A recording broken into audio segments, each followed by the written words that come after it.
La comédienne belge la plus primée. 3 Magritte en 9 éditions, Magritte de la meilleure actrice. Bonjour Émilie Dequesne. Bonjour. Et on est tellement heureux de cet hommage, en quelque sorte, cette carte blanche que vous délivre le Centre Wallonie-Bruxelles à partir donc de demain. Et ça va durer jusqu'au 26 octobre, une rétrospective plein feu sur Émilie Dequesne. Une rétrospective de mon vivant, c'est vrai. Pas mal. Une rétrospective de votre vivant. Combien de films on a tant aimé. Alors, ça veut dire quoi? Quand on regarde une carrière comme ça et qu'on a l'occasion, on voit les affiches, eh bien, on se dit quoi, Émilie? En réalité, je suis un peu forcée de la regarder là, en préparant cette rétrospective ou ce plein feu, disons, ce sera mieux. C'est là qu'on se rend compte que ça fait 20 ans que ça dure et que, oui, il y a eu un peu de... Enfin, je me suis beaucoup amusée en 20 ans. Mais c'est vrai que j'ai pas l'habitude de regarder derrière, j'ai plutôt l'habitude de regarder devant. Donc on voit tous ces films, évidemment, on pense à Rosetta. D'abord, ça commence comme ça avec les Dardennes, hein? Oui, ça commence avec Rosetta en 98 ou en 98, en 99, mais je le tourne en 98, ouais. Et il sort en 99, il est présenté en 99 au Festival de Cannes. Et là, la vie est transformée, tout change, et vous pouvez vivre votre passion complètement. Ça a toujours été une passion, Émilie? Depuis toute petite. J'ai commencé, je chantais, je dansais, je racontais des histoires à 2 ans sur les tables des fêtes avec mes parents, et ma mère a très vite compris qu'il fallait qu'elle m'occupe après l'école. Le sport, c'était pas trop mon truc. La danse, je me sentais un peu décalée. Et donc, elle m'a inscrite à l'Académie de musique de Beaudour. Et j'ai commencé les cours de diction, de déclamation, d'art dramatique. Et plus l'âge me permettait de m'inscrire à des cours différents après l'école, plus je m'y inscrivais. Donc, je me suis retrouvée avec plus de 10 heures d'activité de théâtre après l'école jusqu'à 15-16 ans. Ouais.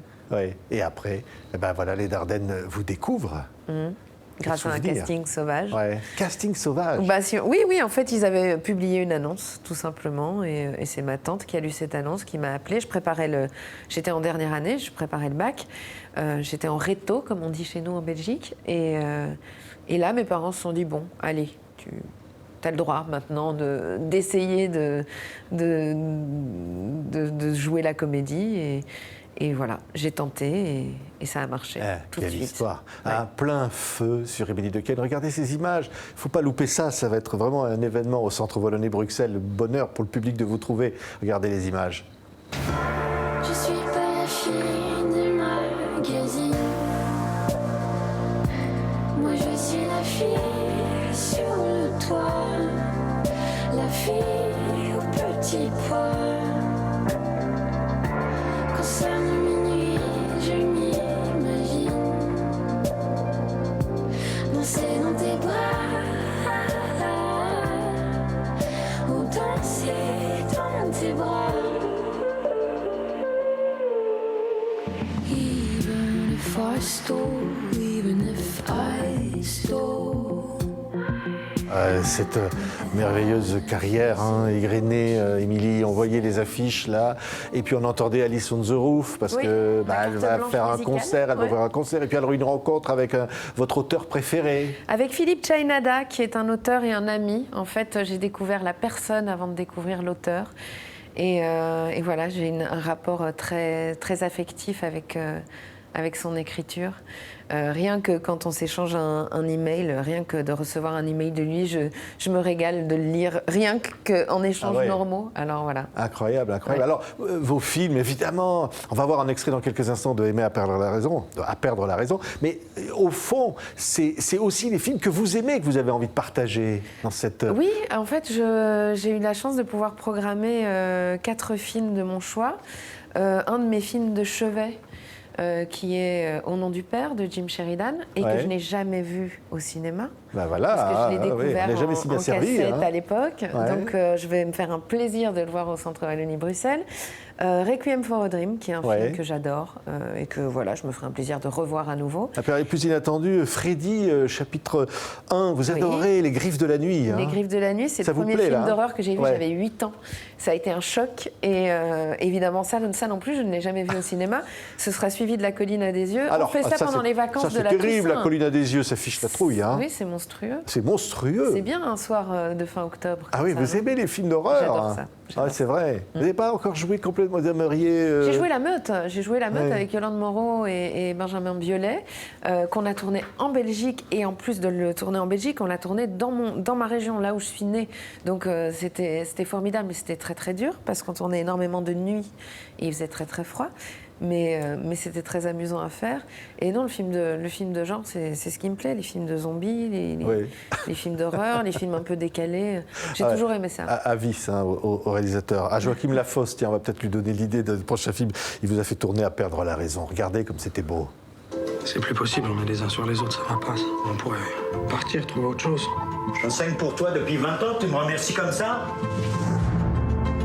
On a le droit de vivre en famille quand même. Je peux pas aller faire ça. C'est toi le père de mes enfants, c'est avec toi que je veux vivre. T'es pas si mal ici, non? On manque de rien. J'ai envie d'être chez moi, j'ai envie de pouvoir dire ce que je veux, quand je veux, où je veux. Je devais la surveiller, c'est ma faute. Qu'est-ce qui provoque selon vous ces angoisses? Je sais pas. Tu te rends compte de l'effet sur les enfants quand ils te voient comme ça? J'ai des idées. Ouais, incroyable, hein. À perdre la raison de Joachim Lafosse, des grands moments. Alors, on va retrouver La fille du RER de Téchiné. Hein, Oui. c'est un plaisir de revoir ce film. Ah oui, c'est vrai que le temps passe vite. Quand je vois ça, je me dis le temps passe vite. La fille du RER aussi, c'était. Ouais. J'ai l'impression que c'était hier, et puis finalement, ça fait quand même quelques années. Tourné avec Claude Berry. Oui. Hein, quel souvenir Une que cette femme de ménage. avec Jean-Pierre Bacry. Ouais, c'est vrai, quand je regarde comme ça, je sais pas trop à me plaindre, j'avoue. Non, c'est chouette en plus de pouvoir les projeter, de projeter ces films comme ça. Enfin, ouais, ça c'est une façon de pouvoir observer le chemin, les différents personnages rencontrés. Ouais, ça renourrit l'envie. Ouais, et puis les metteurs en scène. Alors Lucas Bellevaux, pas son genre. Ouais. Quel personnage, Lucas Bellevaux. C'est un des. Alors, Hein, déjà, Lucas Bellevaux, c'est un metteur en scène que j'adore. Pour moi, c'est un homme extrêmement intelligent, extrêmement généreux. Il a cette intelligence généreuse qui est de se faire comprendre de tous, et j'en suis complètement fan. Et pas son genre, un personnage que j'ai littéralement adoré. Ouais. Un personnage optimiste, positif, lumineux, une jeune femme bien de son temps. Enfin, je me suis régalée avec cette coiffeuse. Ouais. Et puis, quelle belle histoire d'amour. Alors, il y aura une sorte de, j'allais dire, masterclass, hein, rencontre avec le public pour Oui. parler de vous, pour parler de la façon dont vous jouez, Émilie. Alors, c'est Ouais. Louis Elio qui va mener ça Ouais. de main de maître. Moi, je vais me laisser guider. Je n'ai jamais fait ça. Alors on va vous demander, on va vous dire, mais alors qu'est-ce qui fait que vous aimez un personnage, que vous choisissez un rôle, comment vous l'appréhendez, comment ça se passe? Et ça dépend tellement des personnages qu'on rencontre et du metteur en scène avec qui on va travailler. Parfois, on est amené à travailler sur le corps et le reste suit. Parfois, on est amené à travailler surtout sur le texte et le reste suit. Parfois, c'est un personnage très difficile d'en parler, en fait. Chaque film, chaque personnage rencontré, pour moi, c'est une rencontre. Oui. Pour moi, un personnage devient une personne qui existe et l'incarner, ça devient une question de vie ou de mort. C'est Sans jamais se carrément prendre, ça, une sans question. se prendre au sérieux. Attendez, mais question de vie ou de mort pour vous. bah oui, parce que même si c'est imaginaire, le personnage existe. Si on n'est pas à la hauteur, c'est criminel de ne pas y arriver. C'est comme Oui. ça que je le C'est-à-dire que vous c'est comme ça êtes que je ce le vois. personnage, et vos amis ne vous reconnaissent plus, quoi. Bah C'est- si, j'ai le moment sur le plateau Waouh. et puis le moment à la maison, c'est Ça, différent. c'est fabuleux, cette transformation, non? Bah, c'est la magie de ce métier. On nous permet de faire ça. C'est la magie de travailler en équipe, d'être entouré par des gens qui vont vous aider à construire un personnage aussi. Que ce soit l'équipe de l'habillage, du maquillage, de la coiffure, le point de vue du metteur en scène, l'énergie que crée le travail en commun. Parce que, mine de rien, on est quand même assez nombreux sur un plateau de cinéma. Et l'énergie, ça peut être très fort. Ce que suscite... L'énergie que suscite la création tous ensemble sur un plateau, ça crée parfois des moments magiques et des personnages incroyables. Ouais. Et On travaille partager. jamais tout seul. Ouais. Et partager avec le public. Ça, c'est quand même génial. Quand Alors le public ça, vient c'est- vous voir, ouais, après, ça, c'est comme ça va être le formidable. cas dans ces rencontres, il va Ouais. pouvoir vous dire. Ça, c'est formidable parce que ce plein feu, rétrospective, c'est un peu difficile comme mot, ce plein feu, c'est vrai que ça va permettre de rencontrer une partie du public. Parfois, c'est un peu frustrant de lâcher un film et de se dire qu'on ne peut pas forcément en discuter avec les spectateurs. Alors, ce plein feu, les avant-premières en général, c'est ce qui nous permet de rencontrer le public, c'est très agréable. D'ailleurs, il y aura une avant-première, Je ne rêve que de vous, de Laurent Heinemann. Qui n'est pas encore sorti, avec la magnifique Elsa Zilberstein et Hippolyte Girardot, qui joue Léon Blum. Une belle histoire d'amour. Une très belle histoire, très belle histoire d'amour qui se passe pendant la guerre. Alors le film s'inscrit dans l'histoire, mais on ne peut pas dire de ce film que c'est un film historique. C'est vraiment un film qui parle de passion et qui parle aussi des femmes, de la place qu'avaient ces femmes qui suivaient leurs prisonniers de guerre. En tout cas, ces prisonniers de guerre politique et d'une certaine classe sociale. Mon arrière-grand-mère était la veuve d'un prisonnier de guerre. Elle n'a malheureusement pas pu le suivre pendant sa captivité. Mais en tout cas, ce film raconte ça aussi. Et cette histoire d'amour incroyable entre Jeanne Reichenbach et Léon Blum. Ouais. Je ne rêve que de vous, et c'est un film soutenu par TV5 Monde.